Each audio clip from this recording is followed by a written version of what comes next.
Assalamualaikum warahmatullahi wabarakatuh. Waalaikumsalam warahmatullahi wabarakatuh. Bismillah, alhamdulillah, wassalatu wassalamu ala rasulillah. La haula wala quwwata illa billah.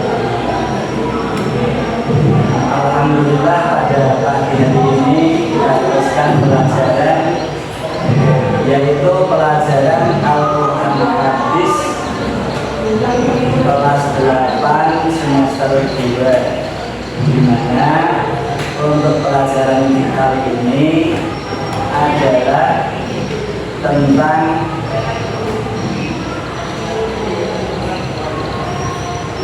menerjemahkan hadis riwayat Muslim dan Abu Hurairah dan hadis riwayat Muslim dari Mustawid tentang adanya hubungan kehidupan dunia dan akhirat. Selanjutnya yaitu menganalisis isi hadis riwayat Muslim dari Abu Hurairah dan hadis riwayat Muslim dari Mustawid tentang adanya hubungan kehidupan dunia dan akhirat. Sebelumnya di sini Ustaz akan memperkenalkan diri. Pada pagi hari ini kita melaksanakan pembelajaran dari mana ini untuk tugas Ustaz laporan perkuliahan di mana Ustaz kuliah di UIN Siber Center Jatijir. Selanjutnya kita mulai, silahkan diangkat yang masing-masing kita simak. Sudah bisa siapkan dimana di sini nanti bisa dicatat ya.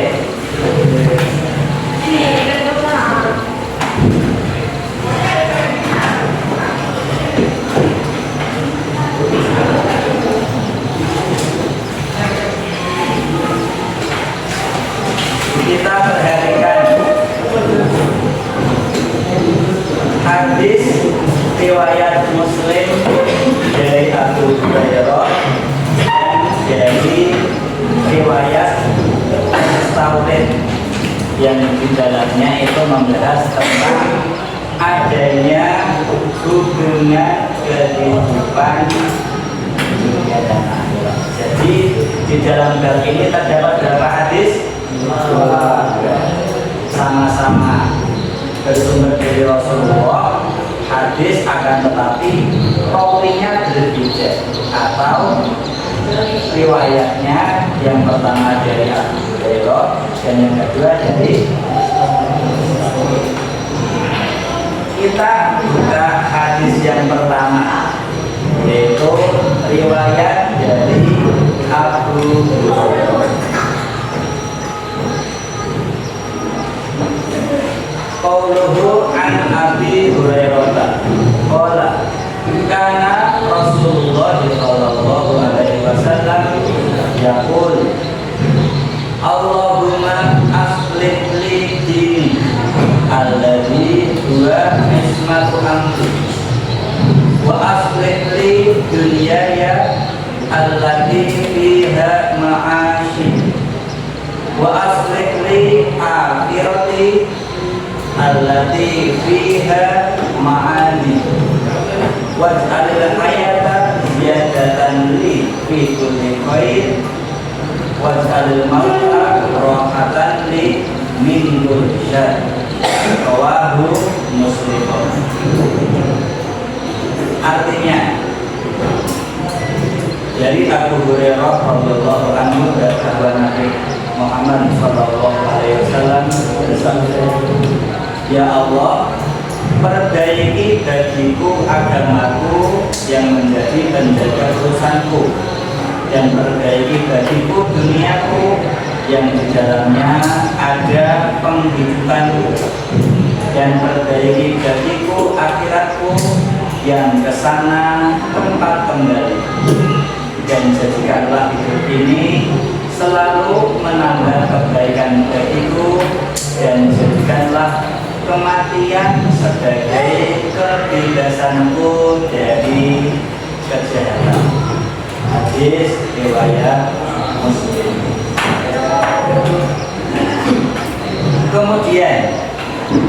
penjelasan dari hadis ini, di mana hadis yang diriwayatkan dari siapa tadi?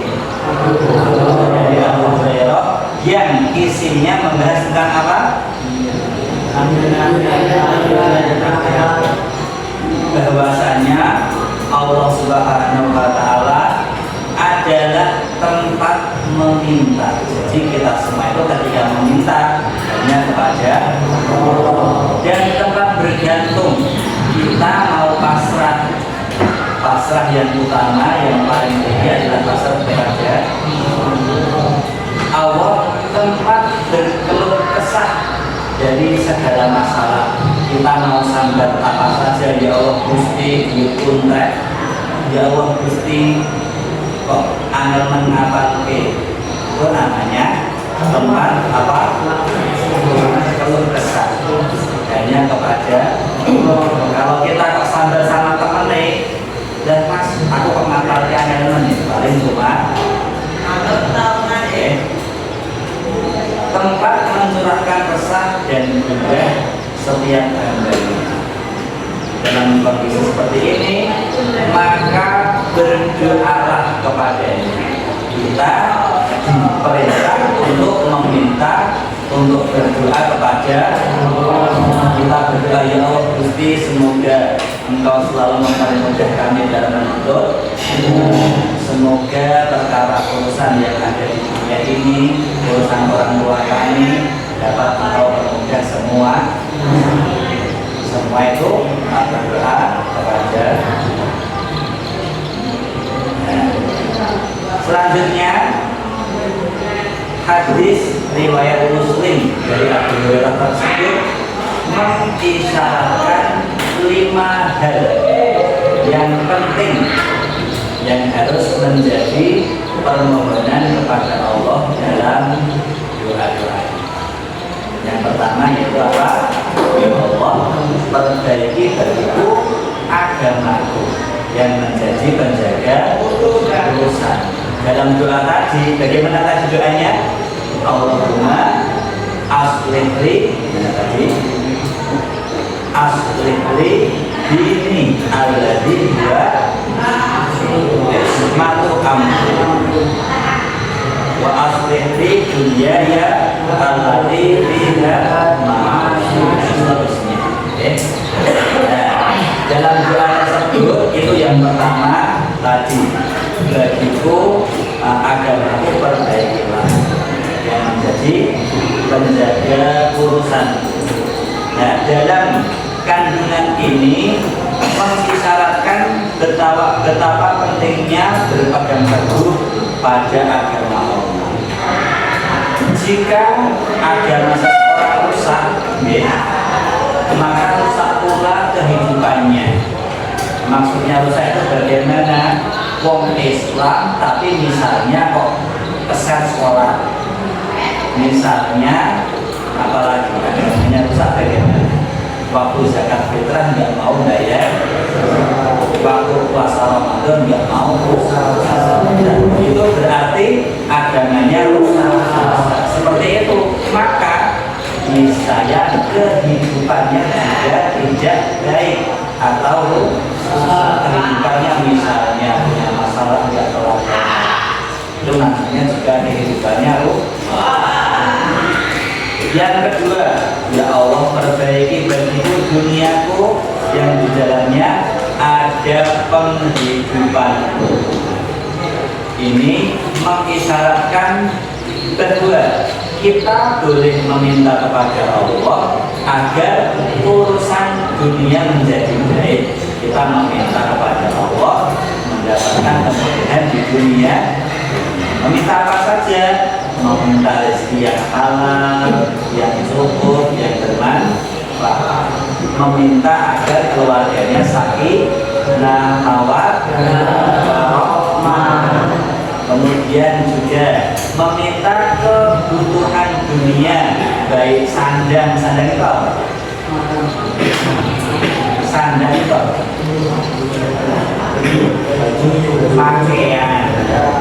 pakaian papan itu apa? Papan itu tempat tinggal,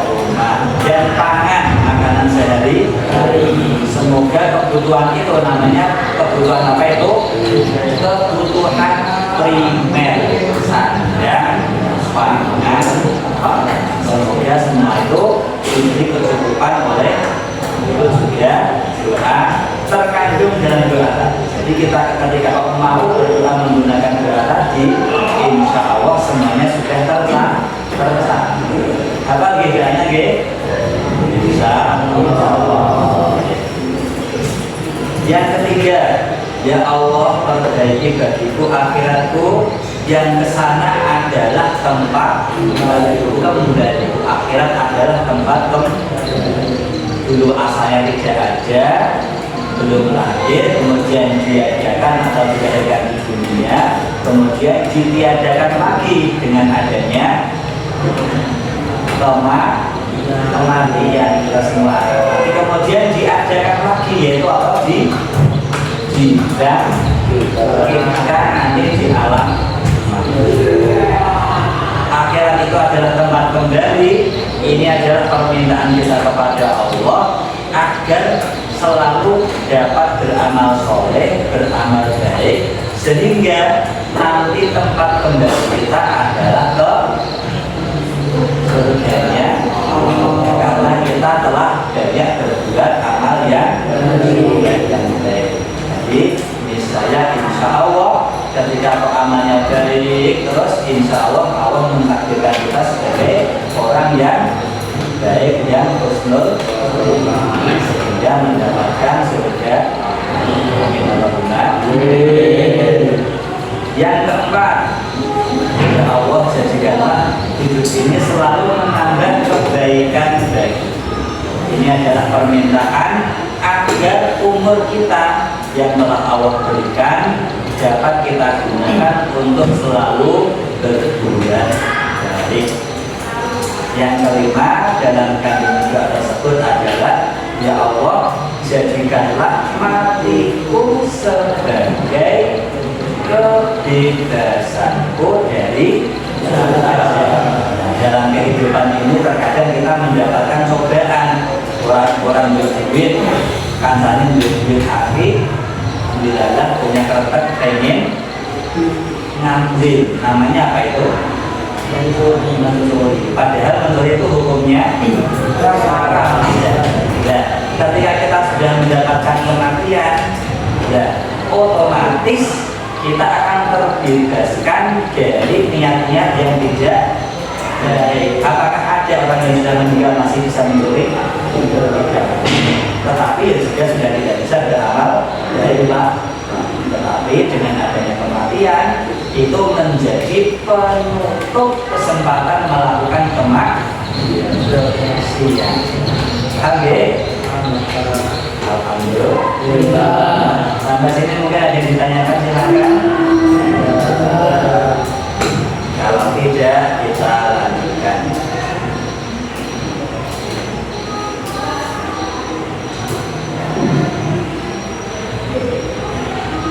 Nah, sekarang hadis yang kedua, yaitu diriwayatkan dari Mustawrid. Ini masih sama-sama menjelaskan tentang apa tadi? Dunia dan hadis ada sana Qais kami Mustawrid dan akhwatani bahar yaqulu qala Rasulullah sallallahu alaihi wasallam ma ad-dunya fil akhirati illa isluma yaj'alu ahadukum isba'ahu hadhihi dalam kurung wa asyara yahya bisabada fil yahmi fal yandur bima tarjih ahlu muslim. Artinya telah menceritakan kepada kami Qais berkata, aku mendengar Mustawrid salah seorang dari Bani Fihr berkata, beliau berkata, aku mendengar Rasulullah Shallallahu Alaihi Wasallam bersabda, demi Allah. Ini berarti perkataan siapa ini? Rasul bersabda, demi Allah tidaklah dunia di akhirat kecuali seperti sesuatu yang dijadikan oleh jari salah seorang dari kalian. Nah, ya Di sini berisyarat dengan jari telunjuknya di mana ini? Di laut. Maka perhatikanlah apa yang dibawa. Maksudnya bagaimana dunia itu tidak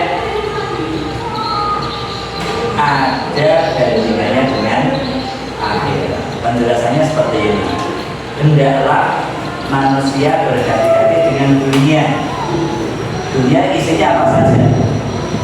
Harta, tahta, dan wanita. Itu isinya dunia. Artinya cobaan dunia itu ada harta, yaitu apa namanya? Uang, tahta, jabat, dan wanita. Tujuannya wanita. Itu kalau sudah apa namanya sudah ketika hidup di alam bebas itu wanita itu bisa menjerumuskan ke dalam kemaksiatan yang sangat besar.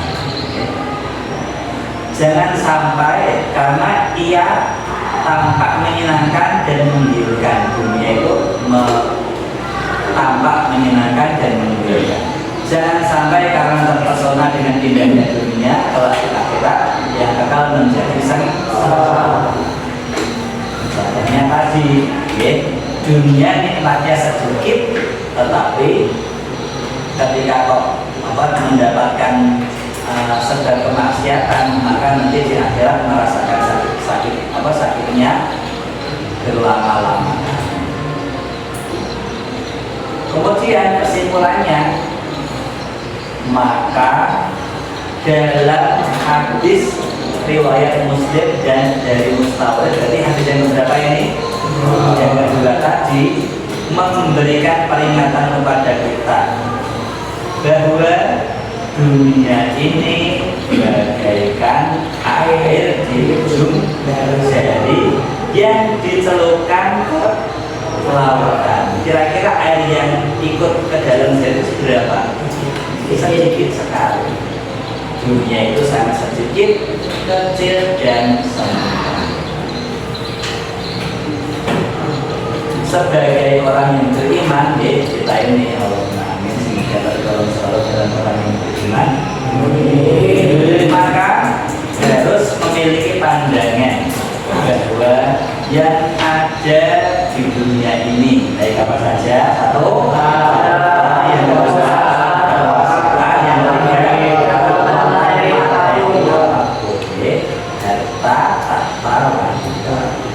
hanyalah sebagai sarana untuk menjemput amal nanti di caranya bagaimana? Ya digunakan dengan perkara yang umur digunakan untuk beribadah, untuk menuntut ilmu, harta digunakan untuk bersodakoh, berkurban. Semua berkurban ini siapa yang mau daftar? Ayo.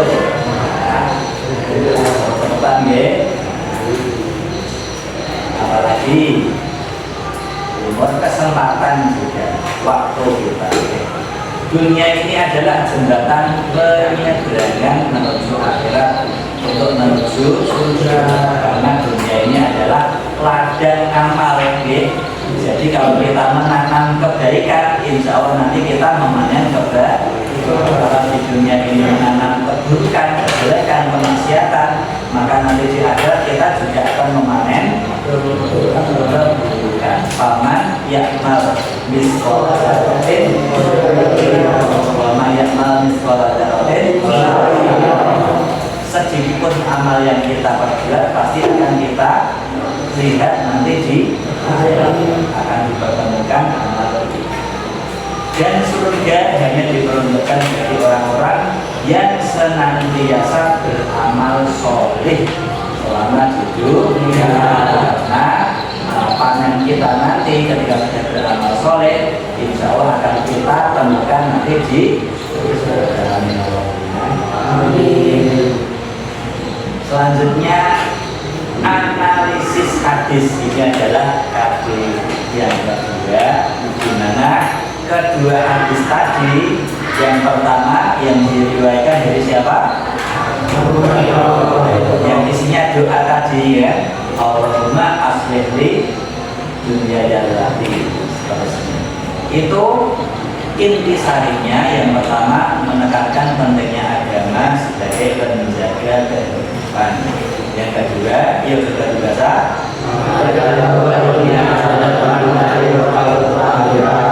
Tiga, mengingatkan bahwa empat, mengajarkan bahwa kepercayaan adalah bagian dari perjalanan untuk kehidupan dan baik bagi ini adalah intisari dari hadis tersebut. Ini nanti bisa dicatat, sobat-sobat dihafalkan, kemudian bisa kita terapkan, kita amalkan dalam kehidupan sehari-hari.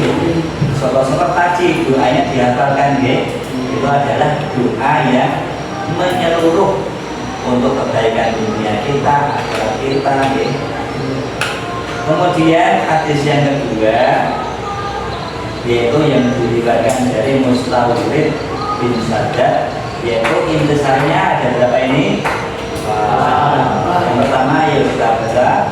Mengingatkan manusia agar tidak berbuat dengannya. Dua, menunjukkan bahwa kehidupan yang ada dan tidak banding dengan dunia akhirat. tiga, Mengajarkan manusia bahwa